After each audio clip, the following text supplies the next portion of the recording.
किसान साथियों, आज की वीडियो में हम जानने वाले हैं धान में डीएपी खाद डालते समय हमें कौन सी गलती नहीं करनी चाहिए, कितनी मात्रा में डीएपी खाद का इस्तेमाल करना चाहिए, कब हमें डालना होता है, इसके साथ क्या क्या डालना चाहिए और कौन सी सावधानियां बरतनी चाहिए।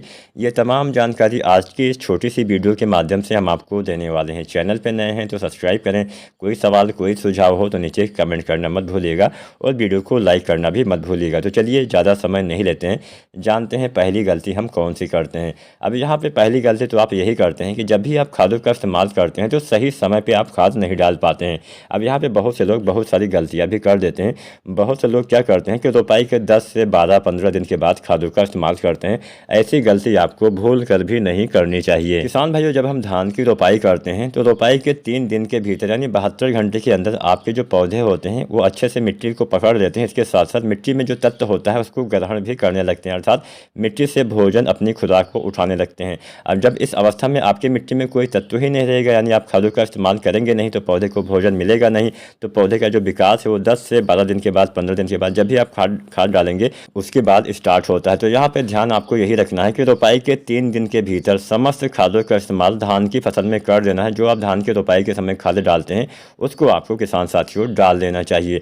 अब दूसरी गलती हम ये करते हैं कि जब आप रोपाई के समय डीएपी डालते हैं तो उसी समय हमारे बहुत सारे किसान साथी जिंक खाद का भी इस्तेमाल कर देते हैं। यह गलती आपको भूल कर भी नहीं करनी है। अगर आप ऐसा करते हैं तो आप खुद ही नुकसान के आप खुद ही उसके एक कारण बन जाते हैं। अगर मान लीजिए आप डीएपी के साथ में जिंक डाल देते हैं तो फास्फोरस वाली खाद के साथ कभी भी आपको जिंक का इस्तेमाल नहीं करना चाहिए, चाहे आपका डीएपी हो चाहे एनपीके ही डालते हो। कुछ भी आप डालेंगे रोपाई के समय तो आप फास्फोरस डालेंगे ही डालेंगे, तो उसके साथ जिंक जो आती है 33% वाली, ना तो इसका इस्तेमाल करना है ना ही 21% वाले जिंक का इस्तेमाल किसान साथियों को करना चाहिए। क्यों नहीं करना चाहिए? क्योंकि जब भी हम जिंक को फास्फोरस वाली खाद के साथ डालते हैं तो एक नया तत्व बन जाता है जिसको हम जिंक फास्फेट नाम से जानते हैं। अब जब जिंक फास्फेट नाम से तत्व बन जाता है तो ये जो ऐसा तत्व होता है जो अघुलनशील रूप में चला जाता है, मतलब पौधे इसको ग्रहण नहीं कर पाते हैं, अपने भोजन के रूप में इसको नहीं प्राप्त कर पाते हैं। ये समझ लीजिए सीधी भाषा में एक पत्थर के समान हो जाता है जिसको पौधे ले नहीं पाते हैं, खुराक नहीं उठा पाते हैं।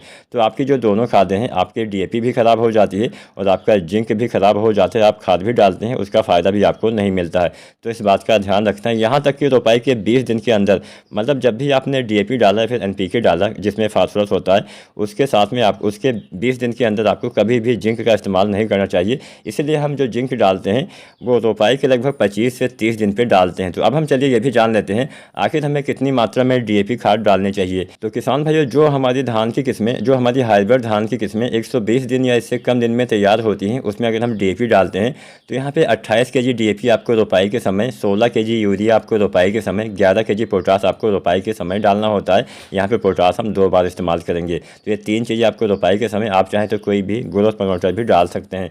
इसके बाद में रोपाई के 25 दिन पे यूरिया 30 केजी, और तब आपको जिंक, मतलब 25 दिन पे आपको जिंक यूज करना है 33% वाला 5 केजी या फिर 21% वाला 8 केजी। इसके बाद में रोपाई के 40 से 45 दिन पे यूरिया 30 केजी और पोटास 12 केजी आपको इस्तेमाल करना चाहिए। अगर आपकी धान की वैरायटी 120 दिन से ज़्यादा दिन में तैयार होती है, यानी देर से पकने वाली वैरायटी है, तो उस किस्म में आपको धान की रोपाई के समय डीएपी 38 केजी यानी 10 केजी डीएपी आपको बढ़ा देना है। यूरिया भी आपको बढ़ जाएगी, 16 से यहाँ पे 20 केजी आपकी यूरिया होने वाली है। तो यूरिया 20 केजी आपको रोपाई के समय, डीएपी 38 केजी रोपाई के समय, पोटास भी यहाँ पे आपका बढ़ जाएगा, पोटास 20 केजी रोपाई के समय आपको डाल देना है। इसके बाद में रोपाई के 30 दिन पे आपको यूरिया 40 केजी, इसके साथ में जिंक जो आता है 33% वाला जिंक सल्फेट, इसकी आपको 5 केजी मात्रा या फिर 21% वाले जिंक की लगभग आपको 7 से 8 केजी मात्रा डालनी होती है रोपाई के 30 दिन पे। इसके बाद में रोपाई के लगभग 50 दिन के आसपास, 45 से 50 दिन पे यूरिया 40 केजी और यहाँ पे पोटास 20 केजी आपको इस्तेमाल करना होता है। ये मात्रा अच्छी रहने वाली है। उम्मीद करते हैं आज की वीडियो में हमने आपको सही और सटीक जानकारी दे दी। वीडियो पसंद आई हो तो वीडियो को लाइक करना, अगर अभी तक चैनल को सब्सक्राइब नहीं किया है तो फार्मिंग विद एसआरजे चैनल को सब्सक्राइब करके बेल आइकन जरूर दबाएं।